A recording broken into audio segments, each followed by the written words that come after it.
Bhojpuri star का नामांकन। पहले चरण के नामांकन के आखिरी दिन भोजपुरी सुपरस्टार खेसारी लाल यादव ने राजद के सिंबल पर छपरा सीट से नामांकन दाखिल किया। उनके समर्थकों की भारी भीड़ जुटी। कलाकार मैदान में। भाजपा प्रत्याशी लोक गायिका मैथिली ठाकुर ने अलीनगर विधानसभा सीट से अपना नामांकन दाखिल किया।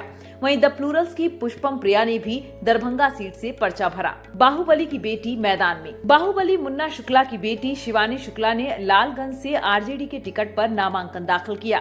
इसी सीट से कांग्रेस के आदित्य राजा भी प्रत्याशी हैं, जिससे यहां फ्रेंडली फाइट होने की आशंका है। साइकिल पर मंत्री। बिहार सरकार के नगर विकास मंत्री जीवेश मिश्रा कार्यकर्ताओं के साथ साइकिल चलाकर नामांकन करने पहुंचे, जिसकी सादगी ने लोगों का ध्यान खींचा। नामांकन करने वाले अन्य प्रमुख चेहरे जेडीयू के विजय चौधरी सराय रंजन से, जेडीयू के धूमल सिंह एकमा से, जेडीयू के गुंजेश्वर शाह महिषी से, आरजेडी के डॉक्टर गौतम कृष्ण महिषी से और मधेपुरा से आरजेडी के प्रोफेसर चंद्रशेखर आदि। अमित शाह का हमला। केंद्रीय गृह मंत्री अमित शाह ने छपरा के तरैया में जनसभा को संबोधित किया। उन्होंने लालू के जंगल राज पर तीखा हमला बोला और कहा कि एनडीए 20 साल में सबसे बड़े बहुमत के साथ सरकार बनाने जा रही है। उन्होंने स्पष्ट किया कि नरेंद्र मोदी एनडीए का नेतृत्व कर रहे हैं और बिहार में हम नीतीश कुमार के नेतृत्व में लड़ रहे हैं। शाह और नीतीश की मुलाकात। अमित शाह आज अचानक मुख्यमंत्री नीतीश कुमार से उनके सरकारी आवास एक अणे मार्ग मिलने पहुंचे।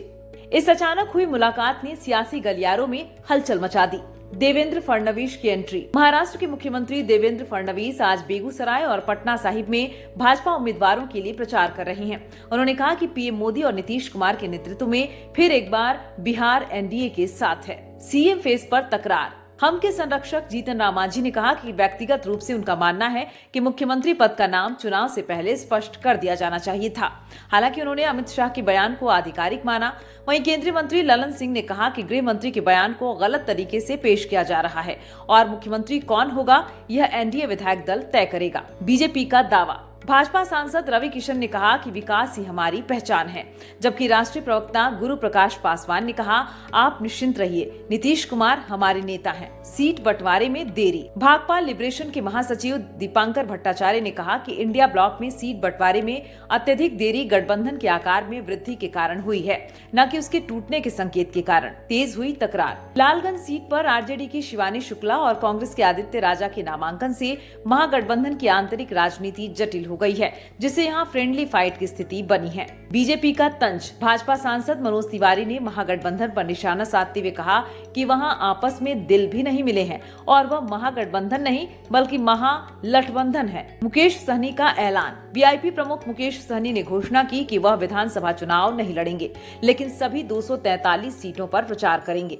हालांकि उनके भाई संतोष सहनी गौरा बौराम सीट से चुनाव लड़ेंगे। राजद को झटका। पूर्व सांसद सरफराज आलम ने आरजेडी से इस्तीफा देकर जन स्वराज पार्टी का दामन थाम लिया। बसपा की लिस्ट। बसपा ने अपनी दूसरी लिस्ट जारी करते हुए 40 उम्मीदवारों के नामों का ऐलान किया है, जिससे उनकी कुल प्रत्याशियों की संख्या 130 हो गई है।